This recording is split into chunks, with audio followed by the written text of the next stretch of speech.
and welcome to Awakening, the blog.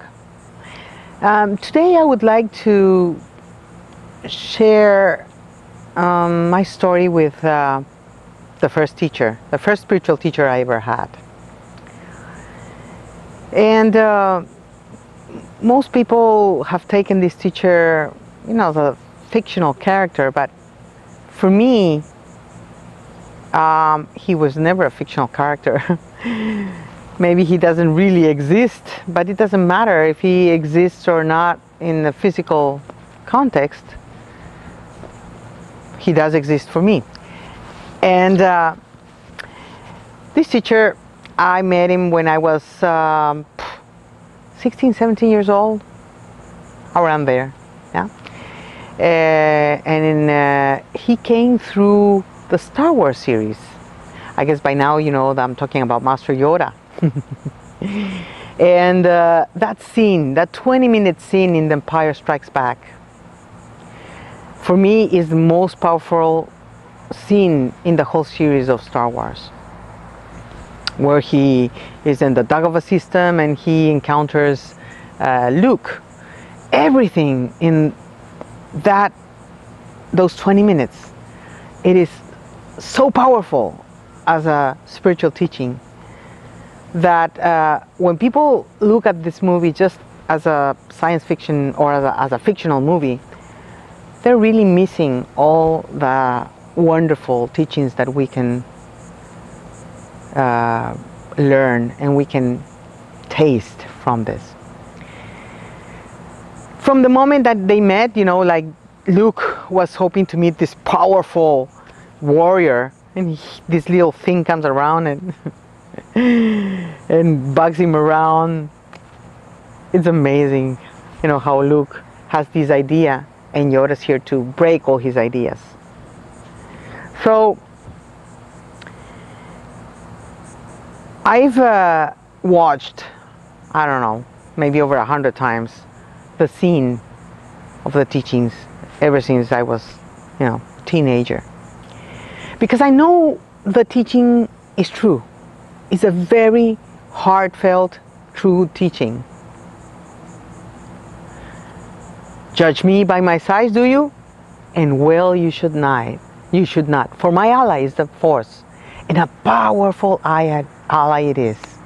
Life creates it, makes it grow. Its energy surrounds us and binds us. Oh God, I'm getting emotional.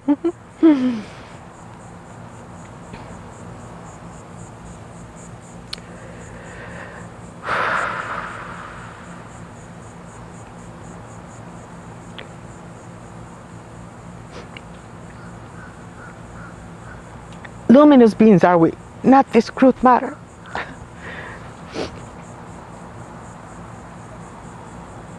He's so right on.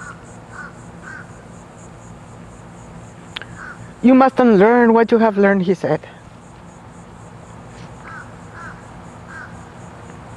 Luke is a reflection, he's a projection of, most of us, how we are taught to live by the square, or very narrow-minded ideas, full of limitations.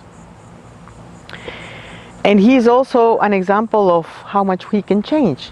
He was able to become a Jedi because he realized, obviously he had a wonderful teacher, not only him but Obi-Wan. He realized that things can be done. Obviously he had the Force inside of him, was strong,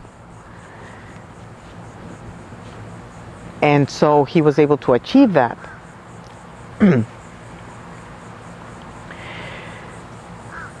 And ever since then I've encountered many teachers like through books like Jiddu Krishnamurti. When I was adolescent, I read his book.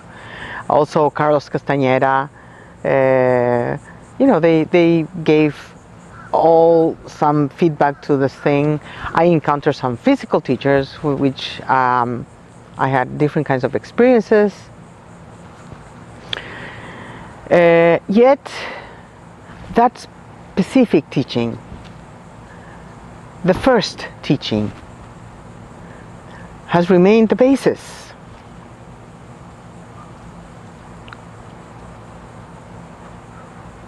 of my search in life.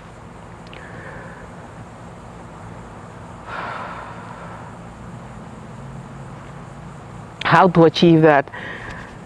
Not necessarily the power to move a spaceship from one place to the other, but to realize that we are luminous beings, not discrete matter, to realize that we are one,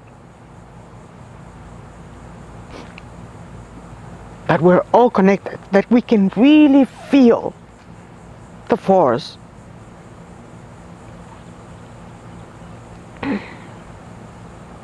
It's all training.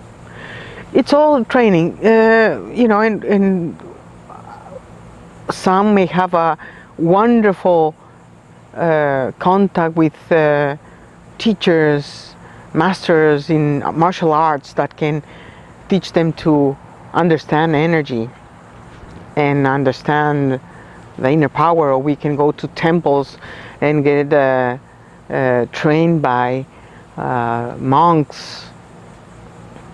But that's not the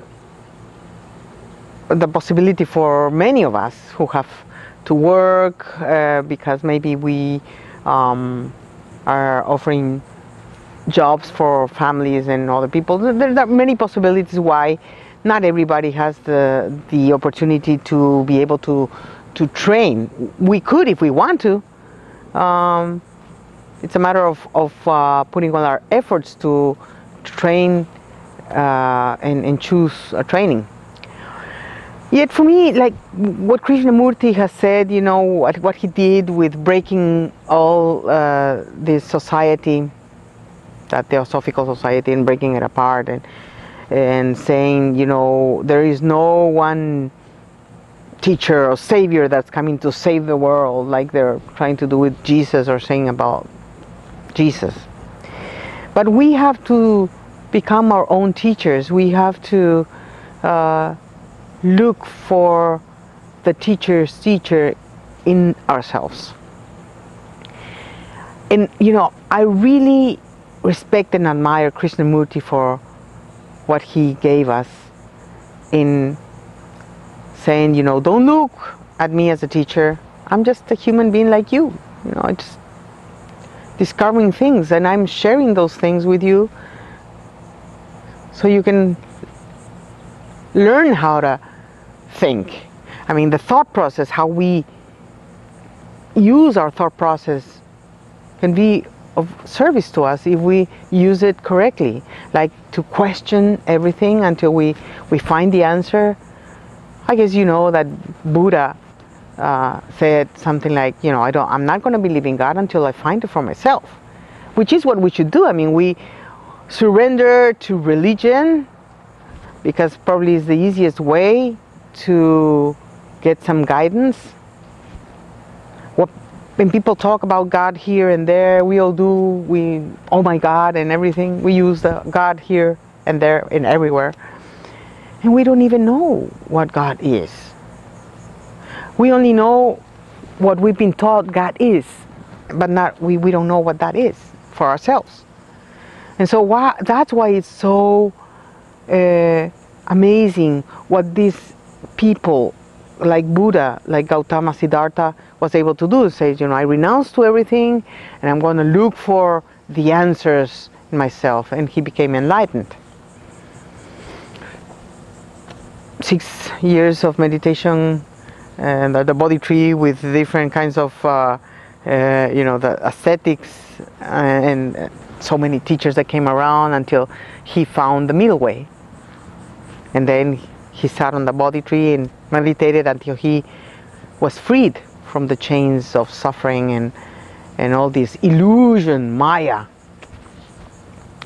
All these teachings, you know, the Buddhist teachings, or the path, the Dhammapada, the path of the Buddha, the teachings of Yoda, the teachings of Krishnamurti, the teachings of so many spiritual teachers in the world, go in one direction. They're all one. So are we. We're all one. But we are disconnected from that notion because we learn to live separate and live as an individual. There's a reason for that, you know. We are separate, but we are connected also. And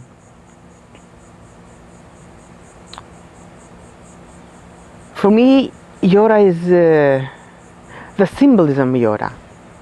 What he has represented in my life, what he gave me as a fictional character. Thank you, George Lucas.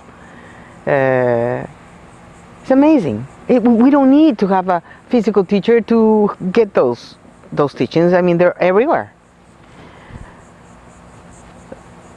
Maybe if we have a really wonderful teacher, we can accelerate our journey because we get a little guidance on how to go about it. And but life is a theatrical scene where we play our part on discovering these answers. And the teachings are there.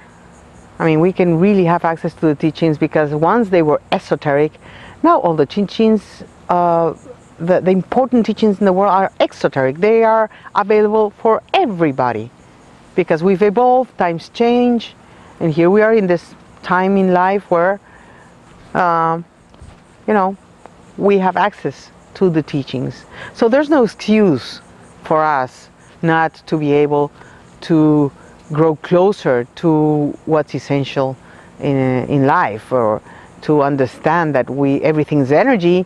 I mean, we have Einstein's equation, and we know that everything's energy and matter is energy. We know that scientifically. We don't need really to get scientific proof of things to know what they are. We just need to go in our hearts, and maybe we are ahead of time in many things, but we know what they are, and we're able to experience those and live in this moment with that knowing of whatever we've encountered at the moment, at the level we've encountered at any moment in time. What I would like to express with this is that really, when you find an important teaching, doesn't matter where it comes from, as long as it touches your heart and you let it transform your life. So be open, be really open to learn from the most humble or the most not humble being on earth. They all are our teachers, even ourselves. We are our own teachers, and we need to discover that. Okay, thank you. Thank you for being patient with my emotional outburst. I'm sorry. Well, I'm actually not sorry. It's just, you know, that's how most of the time when I really go into the feeling of the teaching, it moves me very much. And it's okay. You know, it's very okay. I like it. And I hope you find the teaching that really moves you the same way that this teaching has moved me. If you have any comments or questions, please feel free to write them on the blog under this video. And they are going to be supportive for other people that are reading your comments. And you want to subscribe to receive notice of the next video that we upload. Please do so. You can subscribe under this video blog or any other of the things that we've published in the blog, or just by entering in the web page in the home. We have the subscription there. Also follow us on Facebook, awakening.goipas, or Twitter, just goipas. Thank you very much, and we'll meet again. Until then.